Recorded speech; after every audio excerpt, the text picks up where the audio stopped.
उठाया हमने, इधर ही का खाद इधर ही यूज कर लिया, इधर का खाद इधर यूज कर लिया, इधर का इधर कर लिया, ठीक है कि नहीं। सो कंपोस्ट नहीं लाना। दवाइयाँ मेडिसिन हमारी ये गार्डन में ऑलरेडी बन रही हैं, इधर ही हो रही हैं। अनाज वेजिटेबल फ्रूट सब हो रहे हैं हमारे पास, उनका जो बाय प्रोडक्ट बन रहा है वो प्रोसेसिंग में जा रहा है, सीधा प्रोडक्ट फिनिश गुड्स बिक रहा है आपका। ऐसे करके आपको प्रॉपर ढांचा बिठाना पड़ेगा। अब आ जाते हैं हम पेंशन प्लान पे। तो देखो क्या होता है ना, हर किसी के जीवन में पेंशन का अरेंजमेंट होना चाहिए, हमारे पास भी होना चाहिए। एक किसान खेती जो करता है ना उसके पास भी होना चाहिए कि जब वो जी कुछ नहीं कर पाए तो उसके पास कुछ ना कुछ इकोनॉमी जनरेट होती रहे। तो अगर मान के चलो जब हमारी हिम्मत नहीं बनी बांस आंस लगाने की, मल्टी लेयर नहीं कर पा रहे हम, तो साहब कोई बात नहीं, इसमें हम कोई काम नहीं कर रहे। ओपन में भी हम कोई अनाज नहीं बो पा रहे, इसमें भी कोई अनाज नहीं बो पा रहे, या कुछ नहीं कर रहे ना उसमें कोई एक्टिविटीज़ कर रहे। लेकिन जो ये जाल बिठाया आपने पेड़ों का, ये जो जाल बिठाया है, ये जाल आपकी पेंशन है। सीजन आएगा तो ये फल देंगे, आप बूढ़े हों चाहे जवान हो चाहे बच्चे हों, तो उनको कोई नहीं लेना देना। वो तो जब लगे अपनी उम्र से, आपकी उम्र खत्म होने के बाद तक वो फलते रहेंगे।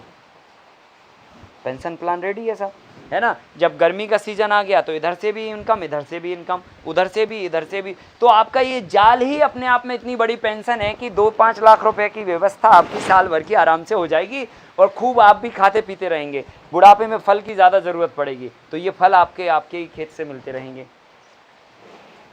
तो आपकी पेंशन व्यवस्था हो गई। और खुदा ना खास्ता किसी के परिवार में कोई झगड़ा हो, मैं तो ये चाहता हूँ सब संगठित होकर रहें, पूरा समाज एक परिवार के माफिक रहे। लेकिन हम इस तरह के सिस्टम से होके गुजर रहे हैं कि रोज़ आए दिन देखते हैं हम कि भाई भाई से लड़ रहा, पिता बेटे की नहीं बन रही, माँ बेटे की नहीं बन रही, इवन पति पत्नी की नहीं बन रही, इतने तक कहानियाँ पहुँच गई। तो ये सब गड़बड़ियाँ चल रही। क्या होता है फैमिली में, ठीक है हमारे पास 5 एकड़ ज़मीन है, 2 बच्चे हैं, अब आपस में लड़ने लगे कि वो हमारे खाते में ज़मीन आ जाती तो हम लोन ले लेते तो हम घर बनवा लेते। उनका अब अलग दिमाग चलने लगा तो आपस में झगड़ा होने लगा।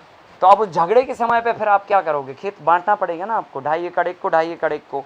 तो मान के चलो आपके 4 बच्चे हुए उदाहरण के तौर पे, तो 1 नंबर का खेत एक बच्चे को पकड़ा दो, 2 नंबर का दूसरे को पकड़ा दो, 3 नंबर का तीसरे को, 4 नंबर का चौथे को, और चौराहा अपने पास और बॉर्डर अपने पास, खत्म। परमिशन लेनी पड़ेगी फिर अंदर आने के लिए। तो परमिशन तो आपसे ही लेंगे ना सारे बच्चे, परमिशन तो आपसे ही लेंगे ना। तो कनेक्टिविटी भी बनी रही और डिसकनेक्टिविटी भी हो गई। सब अपना अपना ब्लॉक देखेंगे, कोई को किसी के में जाने की जरूरत नहीं है, और बॉर्डर आपकी है, खत्म है कि नहीं है। तो एक सुरक्षा भी आप पूरे अपने बच्चों को घेरा बना के दे रहे हो, इनकम भी आपकी हो रही है। बहुत चौराहे पे बैठ के चारों बच्चों का मजा लेते रहना, आराम से देखो कौन क्या कर रहा है कि नहीं है। तो ये इस तरह से हम लोग एक प्रॉपर प्लानिंग में, प्रॉपर तरीके से हम सारी चीज़ें बिठा के एक एग्रीकल्चर की डेफिनेशन को बदल सकते हैं। लगना पड़ेगा, लेकिन 2-3 साल लगेंगे इसको उतारने में ज़मीन में, लेकिन उतार डालोगे अगर मन बना लिया तो। इसके साथ साथ में इसमें आप जो हमने यहाँ पे 2-3 जगह छोड़ा है आपको कि यहाँ पे हम 1-2 ब्लॉक छोड़ सकते हैं, अगर अभी भविष्य में कोई काम याद आएगा तो हम कर लेंगे। जब ये 3-4 साल में उभर जाएगा तो पहले साल तो लगेगा कि यार ये चौरसिया इन्हें का झंझट बता दिया है ना। घर वाले रोज़ झगड़ा करेंगे तो मैं समझ में नहीं आ रहा, ज़मीन खराब कर रहे हो, पूर्वजों की ये है वो है, दुनिया भर की कैसे बचाई है ज़मीन, पता नहीं वो का सुनाएंगे आपको, है ना। कैसे बचाई है ज़मीन, कौन कौन से लड़े हैं, आपको क्या क्या सुनना पड़ेगा, है ना। वो सब कहानियाँ सुन के आपको ये काम करना पड़ेगा। तो कुल मिला के पहले साल तो बहुत आपको लगेगा यार कहाँ फंस गए यार ये जो है ना। फिर दूसरे साल थोड़ा सा आपको लगेगा कि यार परेशानियाँ और सिर पे ले ली हमने। तीसरे साल से मज़ा आने लगेगा, क्योंकि तीसरे साल जो है ना रिजल्ट पे आ जाएगा ये। जब नींबू में नींबू लग जाएंगे ना तो आपके घर वाले कहेंगे नींबू चाहिए, फटाक से आप नींबू जब घर का ला के दोगे और उसमें अच्छा तगड़े से रस निकलेगा तो सारी गिला शिकवा खत्म हो जाएगी रस निकलते ही। क्या, और एक आम का पेड़ में से अगर एक फल भी आ गया और घर में किसी के पेट में चला गया तो सारी बुराइयां खत्म आज से, ठीक है। जाओ दूसरा भी लगाओ अगर जगह हो तो। लेकिन ये 3 साल तक झेलना पड़ेगा आपको, 3 साल, ये स्वाभाविक बात है, ये जो होगा वो मैं बता रहा हूँ आपको। 3 साल तक इतना मन पक्का करना पड़ेगा चट्टान के माफिक। आंधी आए तो खड़े हैं साहब, तूफान आए खड़े हैं, बारिश आए खड़े हैं, कुछ भी हो जाए खड़े हैं, बस कुछ भी नहीं, हमें तो केवल एक ही चीज़ है, ये ज़मीन पे उतरना चाहिए, बस ख़त्म। अगर नहीं किया तो परिवर्तन नहीं होगा। अगर ऐसे हमारे पूर्वज सोचते रहते ना, उसने ये कहा, उसने वो कहा, परिवार ने ये कहा, समाज ने ये कहा, तो शायद आज हम लोग जो है ना इतने इस अच्छे मूवमेंट में नहीं होते। कितनी कठिनाइयाँ झेल के किसी ने बल्ब बनाया, कितनी कठिनाइयाँ झेल के किसी ने कोई टेक्नोलॉजी डेवलप की, कितनी कठिनाइयाँ झेल के किसी ने एरोप्लेन बनाया। सोचिए आप, ऐसे ही नहीं आविष्कार हुए ये सब। तो ये सब हमें थोड़ा परिवर्तन करना, तो उठापटक तो लड़ना झगड़ना पड़ेगा ना। तो लड़ झगड़ लेना, सोच लेना कि ग्रह नक्षत्रों की स्थिति सही नहीं चल रही है, 3 साल तक झेलना पड़ेगा, काम खत्म। रोज लड़के जाओ, मस्ती, उसमें भी इंजॉय करो, क्योंकि पता है ना कि लड़ना है, तो प्लानिंग से लड़ लो रोज, क्या दिक्कत है, झगड़ा कर लो, फिर शाम को आके चुपचाप सो जाओ। 3 साल निकाल ले, खत्म, सीधी बात। रोज गिनती करते जाओ, एक दिन और निकल गया। तो 3 साल के बाद लेकिन फिर मज़ा आएगा, जब आपके घर वाले लोग आएंगे ना, तो पहले नंबर चौराहे पर बैठेंगे, फिर इधर बैठेंगे, मज़ा आएगा उनको। अच्छा पाथ पे घुमाना आप उनको, तो बहुत अच्छा फील होगा उनको, बहुत मज़ा आएगा। और मतलब कुल मिला के मैं ये कह सकता हूँ कि यहाँ पे व्यक्ति के आने के बाद उसकी टेंडेंसी, उसकी मानसिकता, उसकी सोच बदल जाएगी। क्या? और जब भी कोई आपके फार्म पे विजिट करने के लिए आएगा तो उसको आनंद आएगा 3 साल के बाद। और दुनिया जो है ना पैसे के बाद दूसरी चीज़ अगर ढूंढती है तो आनंद ढूंढती है, शांति ढूंढती है, और शांति आपके फार्म पे ही मिलेगी, क्योंकि यहीं पर आपके शांति के सारे साधन हैं, और कहीं पर शांति के साधन नहीं है। आप किधर पे भी बैठ जाइए, आपको कुछ ना कुछ याद आएगा। जब इसके अंदर आएंगे ना तो आपकी ऑटोमेटिकली ऑक्सीजन लेवल बढ़ जाएगा, क्यूरियोसिटी बढ़ जाएगी, आईक्यू लेवल बढ़ जाएगा, सोचने की क्षमता बढ़ जाएगी, आपको बहुत मज़ा आएगा, अंदर से आपको गुड फील होगा, गुडनेस फील होगी, आपको शांति मिलेगी। और फिर आप कहोगे यार इधर से जाने का मन नहीं कर रहा है, यार ऐसे लग रहा है इधर ही रह जाएं यार 2-4 दिन, तो आप कहना कि उसकी भी हमने प्लानिंग की है, ये लो आप पर्चा, इसमें आप 2 नाइट 2 डेज़ का कॉटेज का एक स्टे दे देना प्लान। हम वही तो चाह रहे थे। ठीक है कि नहीं? तो आपने जो यहाँ पे जगह छोड़ी उसमें बढ़िया 2 अच्छे कॉटेज बनाया, बैम्बू का कॉटेज बनाया, क्योंकि बांस भी आपके जब तक हो जाएंगे बढ़िया, तो आप यहीं से निकाल के कॉटेज बनाइए, यहीं पे लोगों को, आने वाले लोगों को रुकाइए, और यहीं से आप मल्टी लेयर की सब्जियां खिलाइए, यहीं से जो है ना उनको बढ़िया सुबह सुबह फ्रूट खिलाइए, और फिर यहाँ से अनाज खिलाइए, और यहाँ से उनसे कहिए कि खा पी के और फिर यहाँ पे जो है ना अपना सामान लेके भी जाइए। तो दुकान भी हम उधर ही रख लेंगे अपनी। जो व्यक्ति आपके फार्म पे आके 3 दिन खाना खा के जाएगा, प्रॉपर सही ढंग का खाना, वो लेके ज़रूर जाएगा, तो वहीं पर हमारा स्टॉक भी होना चाहिए। तो ख़त्म, हमने बेचने भी नहीं जाना, हमें बेचने वाले को, मतलब खरीदने वाले को इधर ही बुलाना, तो अपने आप लोग आएंगे और शुरू हो जाएगी आपकी गाड़ी, चल पड़ेगी। तो लीक से हटके करो, ये बिठा दो, लीक से हटके ये प्लान जिधर पे भी। अभी हिंदुस्तान में जो है ना ऐसा तोड़ा फोड़ी वाला काम कोई नहीं कर रहा, हम लोग कर डालेंगे तो सभी जगह लीक से हटके ही हो गया ना। अभी जाओ आप खेत पे, तो जैसे ही आप खेत पे जाओगे और चूना वूना डालना शुरू किया, और आपकी पूरे गांव में चर्चा चालू हो जाएगी, पता नहीं साहब क्या कर रहे हैं, पूरे खेत में चूना डल रहा था, पता नहीं यार क्या कर रहे हैं, घर बना रहे हैं, फैक्ट्री लगा रहे हैं, क्या हो रहा क्या नहीं हो रहा पता नहीं। दिमाग में जो है ना अपने आप चर्चा के विषय बन जाएंगे पूरे गांव में। और जैसे ही बांस लाए, ये लाए, दिमाग पगला जाएगा लोगों का।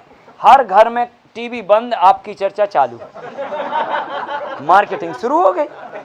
यही तो मार्केटिंग है कि लोग आपके बारे में चर्चा करने लगे, हो गई मार्केटिंग।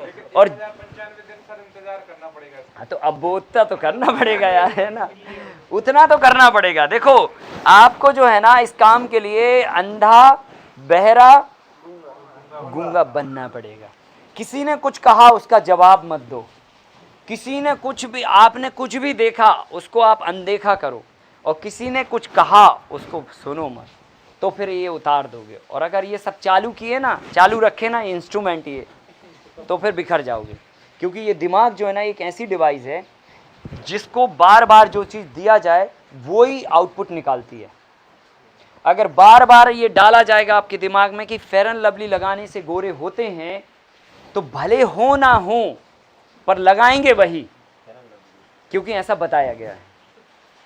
क्योंकि दिमाग में ऐसा डाला गया है। जो डालोगे यार वही निकलेगा, इनपुट आउटपुट।